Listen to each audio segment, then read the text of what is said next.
73 दिन पहले जब वॉर शुरू हुआ था कि 1 हफ्ते में ख़त्म हो जाएगा, फिर आगे चला 2 हफ्ते, 3 हफ्ते। जब ये लंबा खींचने लगा तो पूरी दुनिया को एहसास हो गया कि हम लोग गंभीर संकट में जा रहे हैं। पूरी दुनिया भर में 82 देशों ने कदम उठाना शुरू कर दिया, लेकिन हम अब 73वें दिन में जाके कदम उठा रहे हैं। ऐसा क्यों?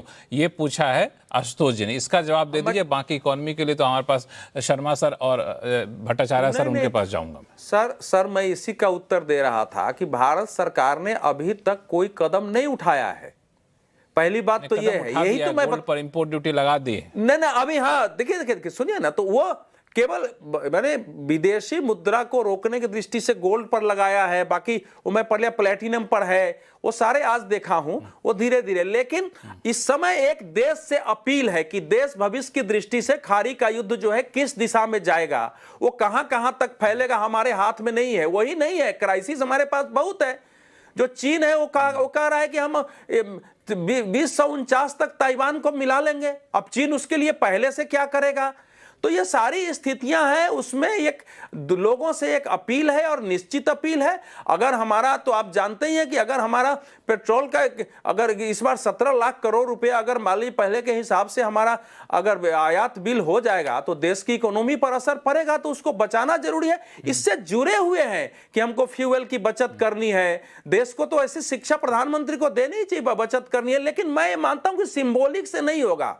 प्रधानमंत्री की कुछ गाड़ियां घट गई हैं, कुछ उनकी घट गई हैं, इससे एक मैसेज तो जाता है देश में कि हमने कहा है तो हम उसको हम कर भी रहे हैं। ये जरूरी है। हालांकि सुरक्षा प्रोटोकॉल होता है, उसमें मेडिकल प्रोटोकॉल है, सारे प्रोटोकॉल में उन्होंने सब किया होगा, तो करके ये सामने आए हैं। उनको ये भी पता है कि गोल्ड की अगर गोल्ड की बिक्री घटेगी तो पूरा ज्वेलरी मार्केट में जो रोजगार है, समस्याएं बढ़ेगी, तो विचार करके हुआ है। लेकिन अगर दुनिया में इतनी बड़ी क्राइसिस हो रही है तो उसकी तैयारी, अभी सरकार ने कोई रेस्ट्रिक्शन नहीं लगाए हैं। गोल्ड है, प्लेटिनम, ऐसे धातु तक पर है। मुझे नहीं लगता है कोई रेस्ट्रिक्शन देश में लगने की संभावना है अभी। हाँ, दरअसल एसपी शर्मा सर और के भट्टाचार्य साहब आपके पास मैं आऊंगा, लेकिन कुछ जोड़ना चाहते हैं आशुतोष सर, उनसे सुन लेते हैं, फिर आता हूं देखिए दो तीन चीजें मैंने कहा ना कि आप सिर्फ 2 डेटा उठा के देख लीजिए।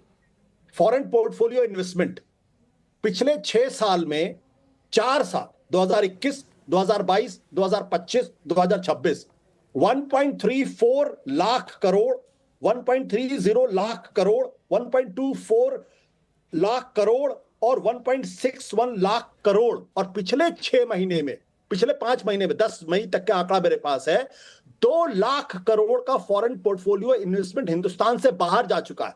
आपका नेट एफडीआई आज की तारीख में नेगेटिव में जा रहा, आपका फॉरेन रिजर्व लगातार घटता जा रहा।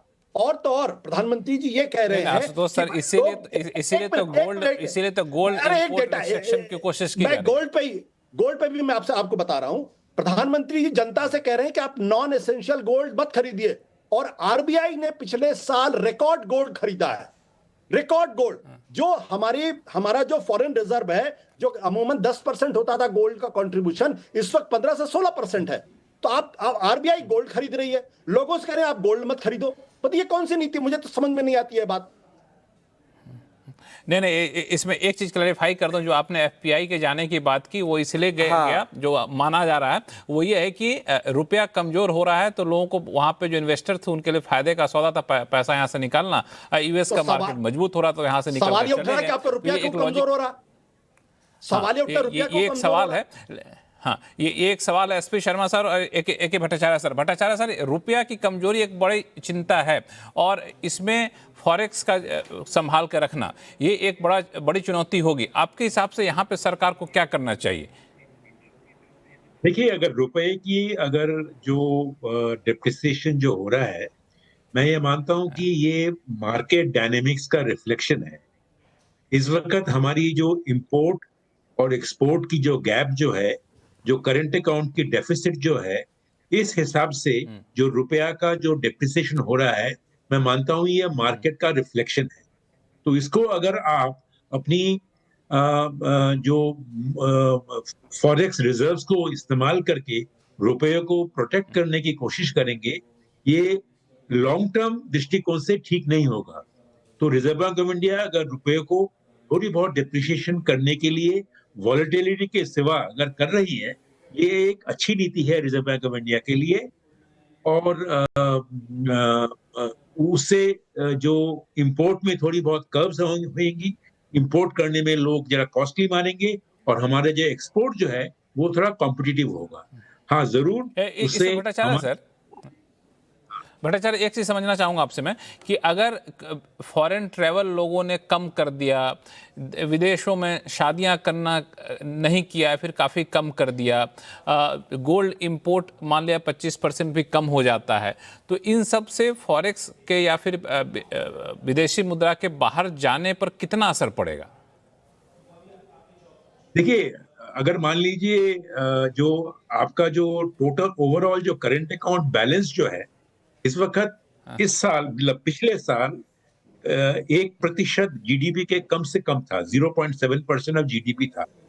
अब अगर मान लीजिए इस साल क्योंकि आपकी जो इंपोर्ट बढ़ गई है, फर्टिलाइजर का इंपोर्ट का कॉस्ट बढ़ गया है, तेलों के दाम का कॉस्ट बढ़ गया है, तो अनुमान किया जाता है कि जो इस बार करंट अकाउंट डेफिसिट जो है वो करीबन 2% जीडीपी का आ सकता है। पर इससे मैं समझता हूं कि ये इतनी बड़ी एक प्रॉब्लमेटिक इशू नहीं है कि अगर 2% जीडीपी का करंट अकाउंट डेफिसिट हो। प्रॉब्लम ये है कि हमारी बैलेंस ऑफ पेमेंट्स की एक जो पोजीशन जो है वो इन्वेस्टमेंट निकल जा रही है हमारे देश से, फॉरेन इंस्टीट्यूशनल इन्वेस्टमेंट। और जैसे उन्होंने कहा कि इन्वेस्टमेंट जो ओवरऑल जो इवन एफडीआई जो है वो नहीं बढ़ रहा है इतनी तरह से, और भारतीय इंडस्ट्रियलिस्ट बाहर जाकर इन्वेस्ट कर रहे हैं, वो एक चिंताजनक बात है। और उसका कारण ये है कि हमारे देश में जो ईज ऑफ डूइंग बिजनेस जो है और भी बढ़ाना है, क्योंकि उसीलिए जो गैप जो है, इसीलिए रुपए का डिप्रिसिएशन हो रहा है। पर रुपए का डिप्रिसिएशन होना मैं मानता हूं एक मार्केट का रिफ्लेक्शन है, उसको वॉलेटिलिटी घटाना चाहिए, पर जो रेट का जो डिप्रिसिएशन हो रहा है उसको नेचुरली अलाउ करना देना चाहिए। उसको नेशनली अलाउ कर देना चाहिए।